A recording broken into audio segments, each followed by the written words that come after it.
ফেসবুকে নতুন একটি আপডেট এসেছে। আপনাদের পেজে কোনো সমস্যা আছে নাকি, আপনাদের পেজে কোনো ভায়োলেশন আছে নাকি ওখানে দেখা যায়। সেগুলো কোথায় দেখবেন চলুন আপনাদেরকে আমি দেখিয়ে দিই। আমরা চলে আসলাম মোবাইল স্ক্রিনে, আমরা যাবো এখন ফেসবুক অফিসিয়াল অ্যাপে। তারপরে আমরা যাব আমাদের এই 3 ডটে এখানে, তারপরে চলে যাব আমরা প্রফেশনাল ড্যাশবোর্ডে চলে গেলাম। তারপর নিচে স্ক্রলিং করে আসবো, এখানে দেখব পেজ রিকমেন্ডেশন, এখানে চাপ দেব। তারপর নিচে আসব পেজ স্ট্যাটাস, তারপর নিচে আসব, এখানে দেখব আদার্স আপডেট।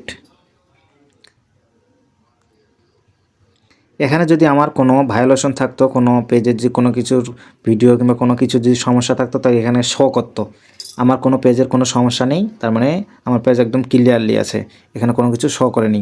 তারপরে আমরা এখানে ব্যাক হয়ে আসবো, দেখবো এখানে আমার মনিটাইজেশনও অ্যাক্টিভ, রিকমেন্ডেশনও অ্যাক্টিভ। এখানে দেখেন good news, no violation to show, এখানেও আমার পেজটা ঠিক আছে এখন। তারপরে এখানে আমার পেজে দেখুন সবুজ একটি টিক চিহ্ন, তার মানে আমার পেজে কোনো সমস্যা নেই, পেজ হ্যাজ নো ইস্যু, আমার পেজে কোনো ইস্যু নেই। ধন্যবাদ।